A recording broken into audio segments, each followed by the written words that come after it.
The Met's Neapolitan Christmas Tree, an episode of series, Guide to Holidays in New York City Museum events this winter. Every year visitors flock to the Met Fifth Avenue to see the Christmas tree installed in the medieval art sculpture hall in the very center of the museum.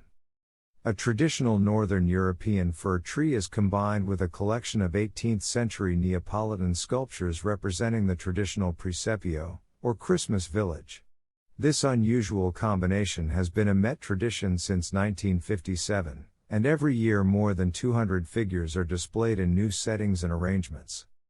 In Naples, the craft of making a miniature Christmas village is an ancient and important tradition. There's an entire street in Naples where artisans who make the presepio figures have their stalls and sell to the public year-round.